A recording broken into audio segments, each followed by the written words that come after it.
Hi, everyone. Welcome to this broadcast. Mark DeJesus here. Today, I want to get into something that is a theme that I have to emphasize over and over and over and over again. It's something I've had to learn, get deep into my heart, and it's something that I want to encourage all of you to be reminded of. And I'm going to show you why it's so important. And that is a journey mindset.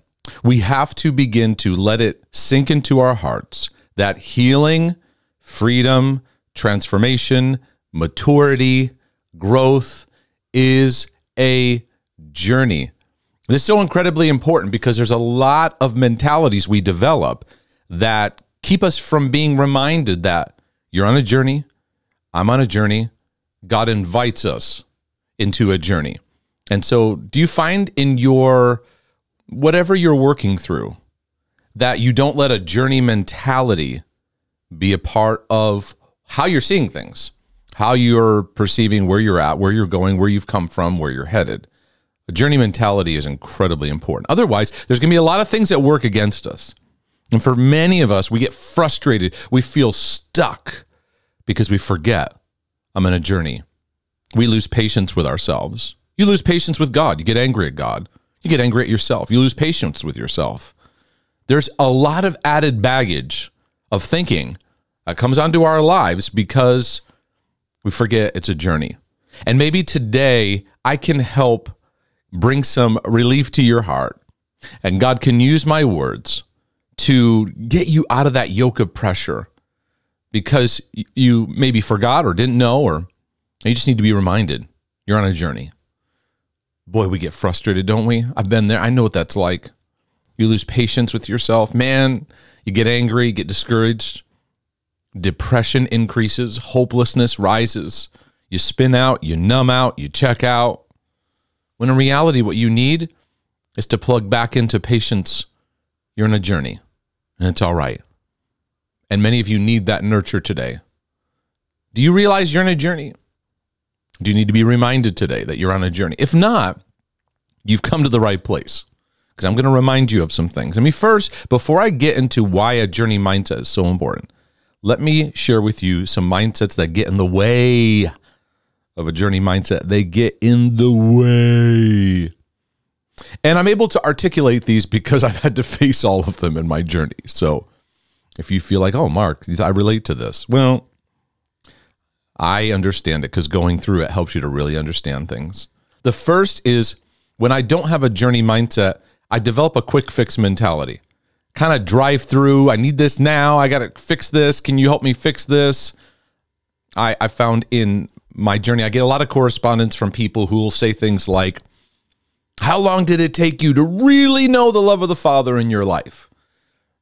And my response is kind of funny because I say, well, it took me until my late 20s to discover it. And how long did it take? The rest of my life. The rest of my life. And some of you go, what? We never arrive when it comes to the love of God. We never arrive when it's really discovering the grace of God. When I made a decision to receive Christ into my life and receive God into my life, I just began the journey. And later in the journey, I discover more. And then later in the journey, I discover more. And every day, I'm letting myself learn and discover. Sometimes people ask me, Mark, how'd you get fully healed? Fully healed. We have these like very black and white, like you're either all healed or you're just a hot mess. And it's like, how about we're all hot messes being renewed each day. And we're growing each day. And it's okay. And I think that there's a lot of that mentality of like God touching your life and everything goes away and everything changes and it works against you. It frustrates the process because sometimes we have these moments of like, okay, I think I'm completely healed. And then a week later, something happens and we go, it negates my healing. It negates what happened. I'm like, wait a second. Let's back off. No, you're in a journey. You're not allowing for the journey. Mark, I was healed of depression completely. And now it's back. What did I do wrong? You're on a journey. You're on a journey because when you're on a journey, you realize it's not about regression. It's about deeper layers. Many of you need this journey mindset so badly because you still have a quick fix mentality, or you have destination disease. When I get to blank, then things will be better. When I get to this place, then I can start helping others because I'll be better. When I get to this place, then, I will feel everything will be okay. Destination disease.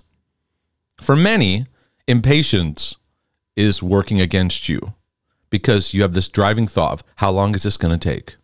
How long is this going to take? I should have been better 10 years ago. I've been struggling with this in my whole life. Why am I not better? Why can't I get free? Why can't I get free? And all you do is beat yourself up. And it makes the process more laborious.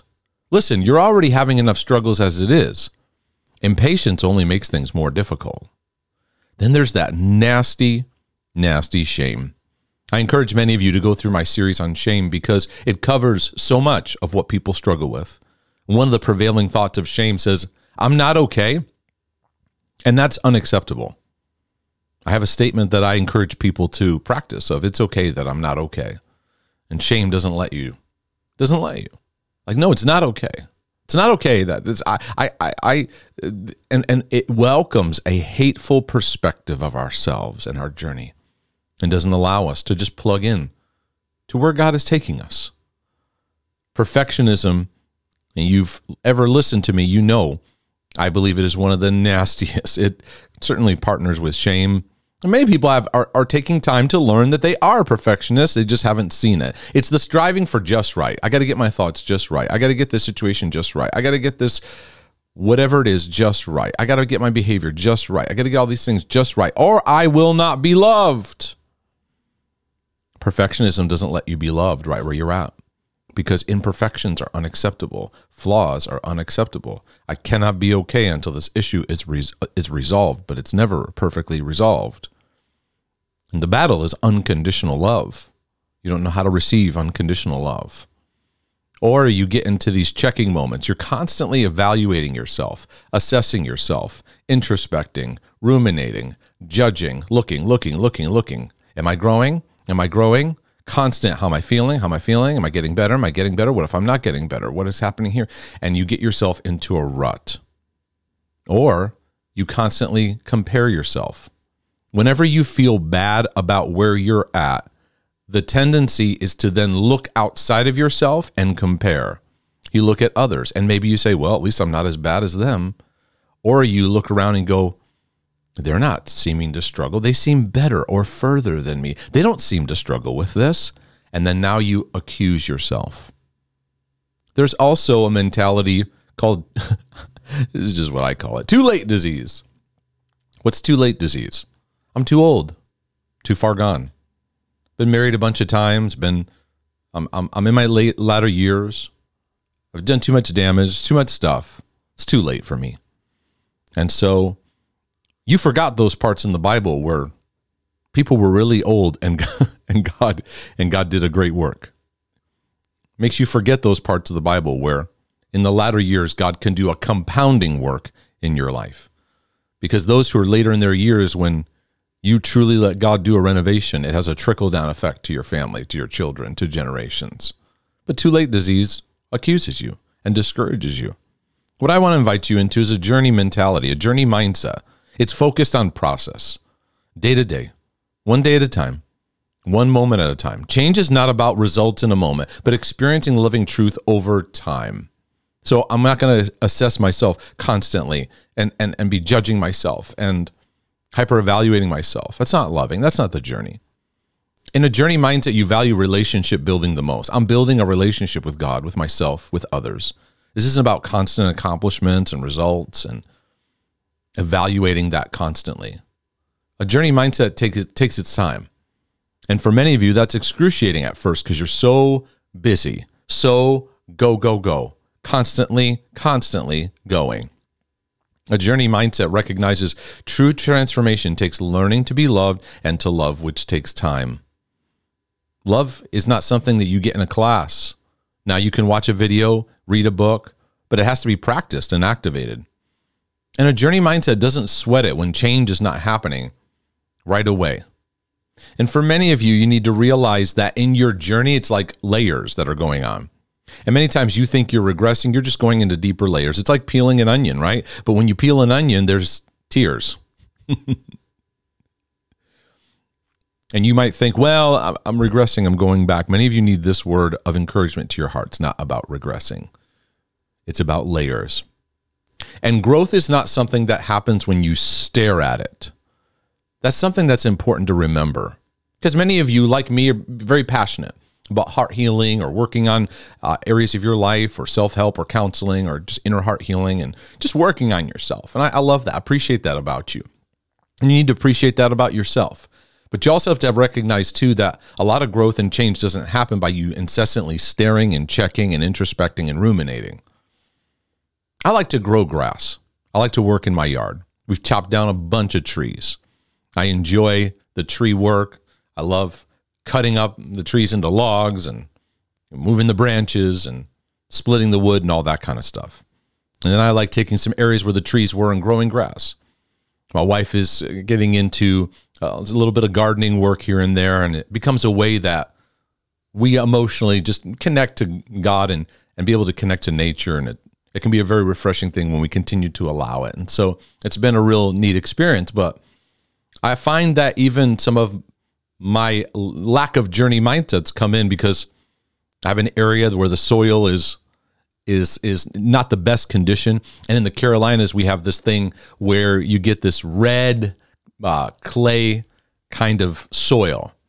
And there's some areas where I had to put that down to fill in, to grade some areas. And you're trying to grow grass on this stuff. And the soil needs nutrients. It needs time. It needs to develop. And I got really frustrated. I was not even an amateur when it came to growing grass. It's like, just trying to learn and like, why isn't it growing? Why isn't it happening? I realized that it needed patience, it needed time, it needed some waiting. And people that were experts told me, you're going to have to give this a few years at least. And I will admit, my first thought was, a few years, really? So then I found myself being very aggressive with putting the seed down and making sure all the timing and all that, watering it. And then I found I was so focused on it that I was overwatering. And then I'd be staring at, why isn't it happening? And I start going, what am I doing wrong? A lot of parallels to your spiritual life. If you want to learn about the life of your heart, go garden, go work in your yard. You'll learn a lot. Because what I needed was patience, and sometimes what I need to do is just back away and not look at it. And there were times where I went, you know what? Just going to let it be. And it was interesting how growth would happen without me focusing on it. And many areas of your heart that are healing, growing, they don't heal and grow by you staring incessantly at it. Now, you notice it, you see it, you're aware of it, you invite God into that, you learn, but you also let it be and let it heal and let it work its way, because growth isn't going to happen by just incessantly going, I'm working on myself, I'm working on myself, I'm working on myself. That could actually make things worse and takes you out of the journey mentality. The life of the heart is a balance. For many of you, it's looking, studying, reading, learning, but then go have fun. Be in the moment, play games, find enjoyment, find something that brings delight, find someone to connect to, find someone to talk to. Let yourself, the life of the heart needs the spectrum of experiences that all bring healing. Healing isn't just a church service prayer moment. We make it just that. Healing isn't just when you have your Bible out. We often devalue the walk in the park. We often devalue the moment with your children, talking to your spouse, talking to a good friend. We devalue even the moment talking to a stranger where God can use that moment. It's a journey. Yeah, I've got that area I'm working on, and it's all right. I'm loved, and I'm not unloved because I have that struggle, because I'm having a bad day, because I'm having a bad season or a bad year. Or you have to understand that it's very difficult for us to even evaluate ourselves. And we tend to just see the negative. We don't appreciate the good. I'd encourage you today to lock into having a moment of appreciating the good. Maybe during this season of your life, do you take a moment to just celebrate the good that God has done, even if you just discovered one thing this year or just discovered one aspect that has been helpful, and celebrate that versus going, yeah, but I got to fix this. Yeah, but I got to fix that.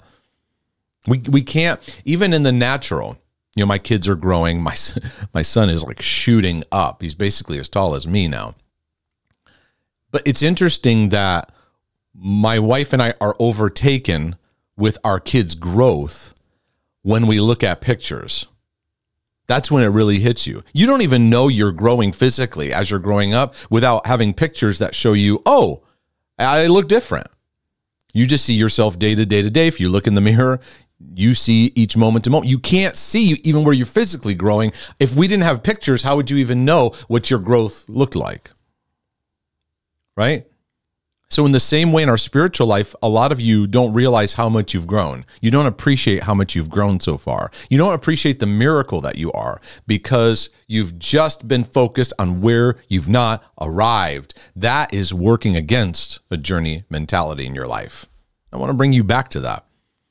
And I'll share with you some of the blessings. These are 10 things that really helped me. I had to bring it down to 10. I could probably do a whole lot more. Certainly, I'm certain you could add to this too. But I found a journey mentality, what it does the most for me is it takes the pressure off. There isn't a pressure to like get somewhere, get something right now, this incessant pressure of examining myself. And what I realize is that if I just stay in the journey, I develop momentum. The pressure's off and I just kind of stay in the moment. I just have this little practice. Maybe it's a reading practice or a stillness practice or just something. And there's no pressure. I'm just learning to practice and enjoy it and learning to let it happen in my life. And momentum builds over time, over time, over time. And people say, how do you get to where you are now? Practice, journey, learning. And as I go, okay, modifying instead of being so under pressure. And so many become frustrated when you don't see the results right away. And then you assume something's wrong with you. What am I doing wrong? Right? You start to get hit with that. It's not about that. That pressure is not needed for you. It's about learning in the moment. Take the pressure off. Take the yoke that Christ gave us when he said, take my yoke upon you and learn from me. For my burden is easy. My burden is light. I'm encouraging you into the lighter journey. The non-burden bearing journey. The second thing I've found is that it calms our right now mentalities. What do I mean by right now mentalities? Like we often don't respond to the need for change until there's like a crisis. And when the crisis happens, we develop, like in the United States, I call it a 911 mentality. I don't know, in the other countries, was it 999 or 112 or whatever your number is that you call. We call it here 911 mentality. And I found that in church work, many Christians in the church have a 911 mentality. Pastor, I need to talk to you right now. People write to me. I need to talk to you today. Mark, I need to talk to you right now. If you have this, I need to talk to somebody right now. You have a crisis. You have a right now mentality. And it's understandable when you go, ooh, something needs to change because I'm struggling. That can bring about sobriety. That can bring about an understanding of, okay, I need to plug into a new journey because the journey I'm on is got some things that need some shifting.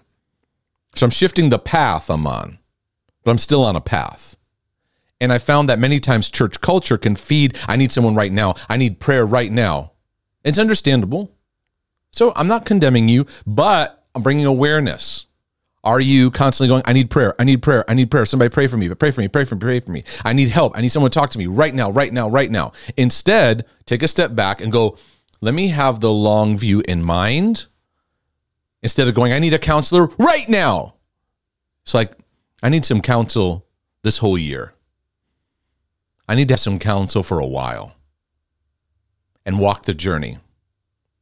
Many people even go to counseling, coaching, or one-on-one kind of ministry, and they're like, I need a tune-up. And now with many of the years of understanding the journey, I kind of chuckle. Because it's like we think that, I just need a little tune-up, and this will fix me, and I'm back on my way.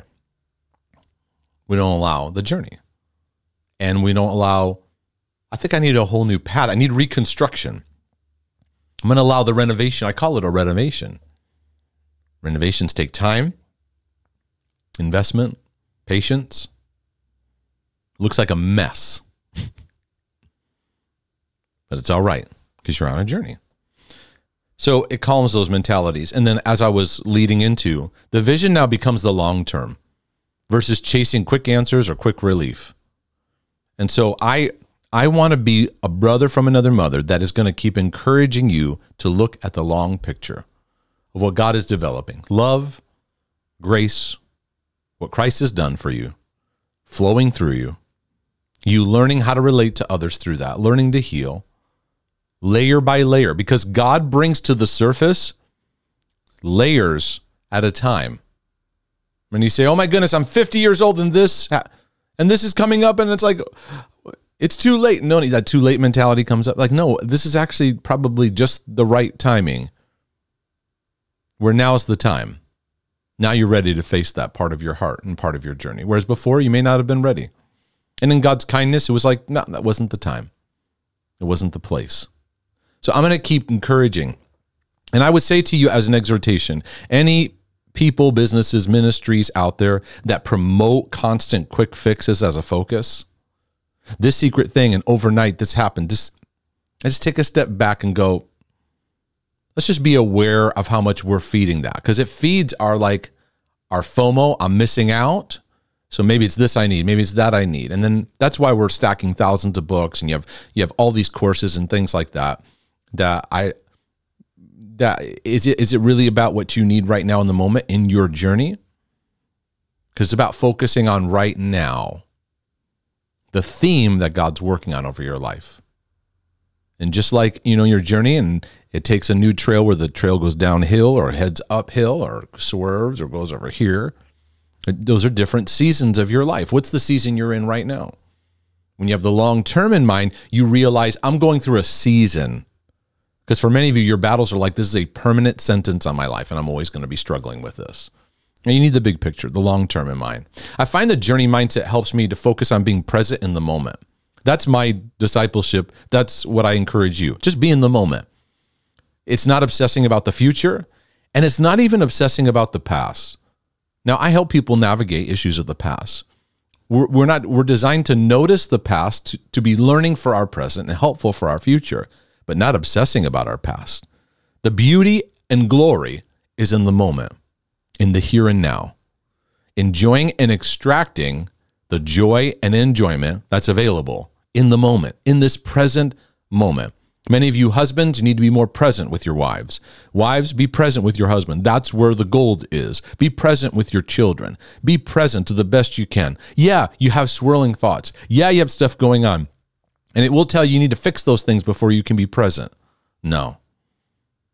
That next thing you got to do, that next project, that next thing you're working on, that next call you got to make, that next load of laundry, that next thing, the next thing, the next thing, the next thing. Be present. Pause. And be present. And what it does, it allows, number 5, it allows for joy and enjoyment. I believe a big part of joy is enjoyment, is connecting to the enjoyment. Because you're not obsessed with getting somewhere or getting something. You stop obsessing with fixing yourself. Because you're walking a path. And for many, it's a new path. There's always room for new things, always room for areas of learning and improvement. So we have to relax. It's never about arriving. And one of the things that is stolen from the hearts of people today is joy and enjoyment. And for many of you, the recommendation is be present and have fun. And you will think, I got a pastor telling me to be present and have fun. I'm supposed to learn. I got to get this thing. Yeah. We've really lost connection to what it means to have enjoyment and enjoying connection. And for many of you, that's your assignment. Go have fun today. And go find someone to have fun with. Well, I don't know, Mark. I don't know what I have fun with. There's your discovery. Because many of you lost connection to it. Your broken heart, the heaviness, depression, discouragement, stole your ability to have fun. Find it in the simplest of things. Find it and cultivate and build it up and discover the beauty of the moment, of enjoying the moment. I find that when I have a journey mindset, I become a better person to relate to. People relate to me better. They connect with me better because I'm in the moment. I make time for relationships. I'll tell you, there was a period in my life where I was Speedy Gonzalez, flying through with this heat of pressure. Go, go, go. And if you would have seen me at that stage, good luck in having a conversation because it was just move, move, move. God has taught me a lot about making room for relationships because it's everything. And the journey mindset, number 7, invites you to deepen your relationship with God, yourself, and others, versus obsessively going after some accomplishment over your growth. You love grows in journey. Grace grows in journey. And so my goal is I want to learn how to connect. And I'm going to slow down, take my time, be patient, be loving, be kind, realize that God is loving, patient, kind with me. And I'm going to learn those things versus all the other things I will constantly obsess about. Here's where the rubber really meets the road too. When you have a journey mentality, number 8, you learn to accept weaknesses, perfections, and mistakes as part of the learning, not things to hide or living in shame over. Yes, we are divine beings, sons and daughters of God, but you also need to recognize your humanity, recognize the flaws, recognize we are broken people. And today I want to encourage you to let God's love all of you. And this has been a very key area of my life because I thought that God was okay with my good areas and that seemed strong. And he was very disappointed in my weaknesses, in my imperfections, mistakes, and errors. Whatever areas you battle with. And I had to learn to let God and his love embrace all of me. Not just some of me, all of me. And today I'm praying that you'll allow the Father to give you, all of you, a giant hug. All of where you are. All of what you struggle with. All of what you battle. That God's embrace would hug all of you. That's an important word for many of us. 2 more. I find that number 9, when I have a journey mindset, I become more gracious to others. You'll become more gracious to others, less judgy, less harsh to others, because you recognize they're on their journey too. You might see the sin in their life. You might see the strongholds, the battles, the struggles, the weaknesses, the imperfections, the failures, the mistakes. We can become so mean, so easy to judge, so easy to just snap a critique on them. And we just throw shame at each other. But when we plug into our own journey and become sober about what we're going through and what God's leading us through, you recognize, yeah, they're on their journey too. And I'm not going to compare myself to them, nor am I going to judge them. They're at their own stage in their journey. And I need to recognize that. And I need to be a gracious vessel of encouragement to where they are in their journey. I believe that's very important for our relationship health. And last, I find that with journey, you have highs, lows, detours, valleys, and mountaintops. You got twists and turns. But I learned to appreciate it all. It's all a part of my process. And for many of you today, you're in the incubator of process. So let's let go of destination disease. Let's let go of impatience and shame and perfectionism and checking and comparison and too late disease. And let's allow ourselves to engage a journey today. My prayer for you is that you'll just simply say yes to the journey. I'm on a journey. I can take a deep breath and I can receive your comfort today, God, in knowing I'm on a journey and this isn't a quick fix. If this episode has been a blessing to your life and your journey, go to markdejesus.com. You can click on the donate button and you can provide a one-time donation, or you can become a regular subscriber to the materials and also support the ongoing work that's taking place with our ministry.